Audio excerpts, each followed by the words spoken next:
I said in a previous video how when I was choosing who to work with as part of my PhD into identity and belonging for people with profound intellectual and multiple disabilities, one of the things I was keen to do was choose people who most represent the umbrella term profound intellectual and multiple disabilities. I didn't want to pick anybody who later on somebody could turn around and say, oh, you were only able to do that because actually they had a level of capacity that was, X, Y, and Z.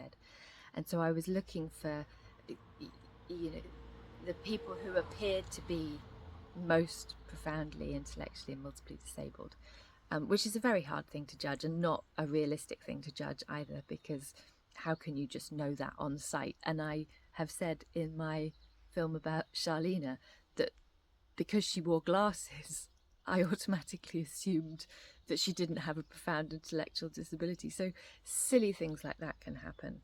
And with Becky is able to walk, and so that very quickly counts her out of the demographic of profound intellectually and multiply disabled people. However, her school asked me to work with her. They considered her to be within that umbrella term, and I'm so glad that they did, because working with Becky brought such rich insights and had such a profound impact on, sorry, that's my Suzanne balloon just getting into shot there. It had such a profound impact on me. So when I first met Becky, my aim was to try and find a way of being with people with profound intellectual and multiple disability, and I wanted to go to where their meaning was rather than try and draw them out to something that I found meaningful. And with Becky, when she was in her classroom, she was often agitated by things going on around her, or there were things that she had to do, like she had to do her work, and that's somebody else saying, here's the meaning that you must attend to. So it was a tricky place to try and find a way into the meaning that Becky found significant. But when she was allowed outside, she would always gravitate towards this metal fence, and at the bottom of the metal fence were little bits of twigs and leaf matter, and she would pick up these twigs and leaf matter and just drop them against the fence. And you think, well, she's so clearly doing that. That's intentional, that's what she's out here to do. And so I would go with her and I would sit by the fence and I would pick up little bits of twigs and leaf matter and drop them. And we did that, gosh, last year. I must have spent hours and hours and weeks and days picking up and dropping leaf matter. And it was really puzzling because it was so clearly intentional, but it didn't feel like her being was in it. And all of this work, the meaning that we apprehend, the meaning that we experience, is a felt, embodied meaning. And so it would have been very easy for me to say, Becky finds the twigs meaningful, here's how I share meaning with Becky, I lift up and drop the twigs, and I could have just, said that. But it didn't feel the same as that moment of eye contact with Charlena, or the understanding of the flow of movement with Felicity, or the giggles and the illumination beneath the sky of Senan. We dropped the twigs and we dropped the twigs, and it didn't make sense of her being for ages. And then I realized that when she was in a busy space, the sounds around her, like, I don't know if you can hear the truck driving out of the driveway across the road, but sounds like that would pull at her.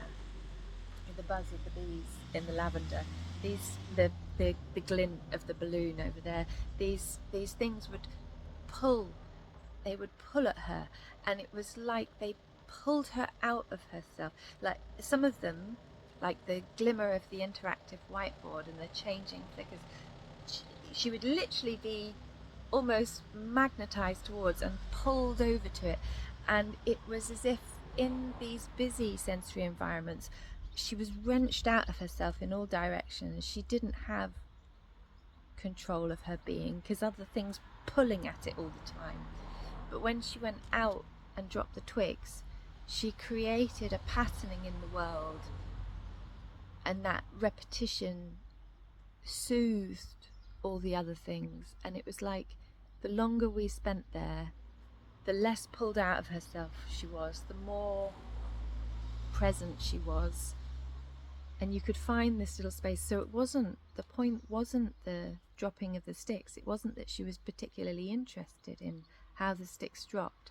It was just a way of creating a pattern so that everything else could draw in, and then she was within herself. And interestingly, she switched classrooms partway through the research, and in the second classroom there was a lot less of these external draws, and she was a lot less interested in picking up and dropping sticks. She was more directed in her own intention. But my big Becky memory is much more personal to me. I've described how this meaning is a felt meaning, and it is being. The being is your being there. And without going into my background too much, I'm somebody who has experienced abuse. I'm somebody who is at times in danger. And the consequences of this can mean that, like a lot of other autistic people, I disassociate from my body. And so I don't feel that sense of being. And actually, maybe this is helpful because I have that experience of not being, it helps me to recognize that that being is a tangible thing. If you always were embodied, you might not notice that you were. It's only because sometimes I have this disconnect with my body that I notice that embodiment is a thing. So in a way it's useful, you know, the fruits of our suffering, everything has its silver linings.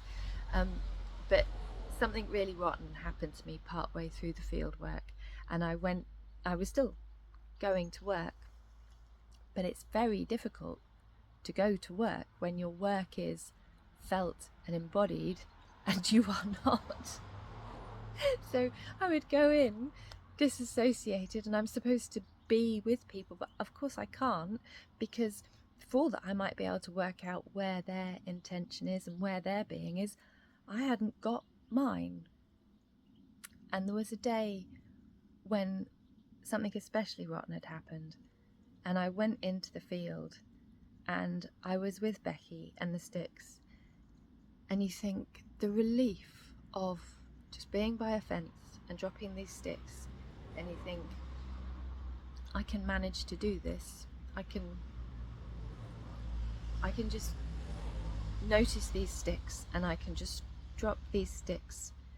And it was as if a hazy version of my being came back to me. I'd sort of got where I was with the sticks. And ordinarily when we were working, it would be me being there, trying to figure out where Becky's being was, to move my being to where her being was, so that we could be with, so that we could be, we could apprehend meaning together. And on this day, I'm sat there with the sticks, and Becky moved her being to me. She orientated to me. She saw where I was in the way that I would have watched where she was. And it felt like somebody throwing a rope to you in a storm. She found me in that moment, and then we were able to be with one another and be with the sticks. It's the tangibility of these experiences as you feel them that gives them their weight of meaning. And I learnt that with Becky in ways that will remain precious to me forever.